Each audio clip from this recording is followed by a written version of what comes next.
ဒီကျတော့ဒီတို့အတန်းကတော့ networking တန်းဖြစ်တဲ့အတွက်ကြောင့်မို့ networking နဲ့ပတ်သက်ပြီးတော့ဘယ်လို career မျိုးတွေရှိတယ်လဲဆိုတာကိုအသေးစိတ်ပြောပြပေးပါမယ်နော်ဒါဆိုရင်ဒီ notebook လေးတစ်ချက်ကြည့်မယ်အဲ့တော့ဒီ networking မှာဆိုရင်ဒီတို့ network မှာဆိုရင်ပေါ့နော်ဒီအများဆုံးအဖြစ်ပေါ့နော်လမ်းကြောင်းတွေဘယ်လိုရှိလဲဆိုရင်နံပါတ်1ကဒီလို system engineer ဆိုပြီးရှိတယ်ပြီးတော့နံပါတ်2က network engineer ပြီးရင်3ကဒီလိုဒီနေ့ခေတ်မှာဆိုရင်တော့ဒါ cloud engineer ပေါ့နော်ဒါလည်းခေတ်စားနေပါနော်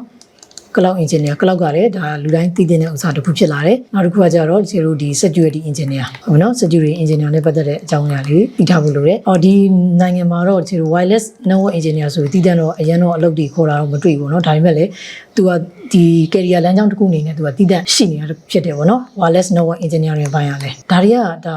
ပေါ့ senior level ရောက်မှဒီတို့ဒါစဉ်းစားမယ်အပိုင်းတွေပါတကယ်ရတော့ပေါ့နော်ဒါဆိုရင်ဒီတို့ကပထမဆုံးဒီ networking နဲ့စပြီးတော့အလုပ်လုပ်ချင်တဲ့ဆိုရင်ပေါ့နော်ဒီတို့ဘယ်လိုစပြီးတော့လေ့လာမလဲဆိုတော့စပြောပါမယ်နော်အဲ့တော့ networking နဲ့ပတ်သက်ပြီးသွားခြင်းနဲ့ဆိုရင်အဲ့တော့ဘာလို့ရင်လုပ်အောင်လဲဆိုရင်နံပါတ်1ကဒီတို့ခုနပြောတဲ့ e-block ပေါ့နော်ကွန်ပျူတာပြင်တဲ့ဘိုင်းကိုစပြီးတော့လုပ်အောင်မှာဖြစ်တယ်ဒါဆိုရင် e-block ကိုဒီတို့နားလေရလွယ်အောင်ဘယ်လိုပြမလဲဆိုရင်ဒီမှာလေဒါဆိုရင်ကွန်ပျူတာအိမ်ဒီမှာရှိနေတဲ့ desktop computer ပေါ့နော် laptop computer ရှိမယ်အဲ့ဒီမှာရှိနေတဲ့ဒီ system unit ထဲမှာရှိနေတဲ့ device တွေကိုပြင်တဲ့အပိုင်းကိုပြောချင်တာပေါ့နော်ဒီမှာပြထားတဲ့အတိုင်းပဲ CPU random head တို့ graphic card တို့ပြတ်တယ်ဆိုရင်ဒီလိုဒီ replacement လုပ်မယ် repair လုပ်မယ်ဒါမှမဟုတ်လည်းပြင်မယ်ပေါ့နော်အဲ့ဒီဘိုင်းလေးတွေပြောချင်တာပါ e-block ဆိုတာဟုတ်ပြီနော်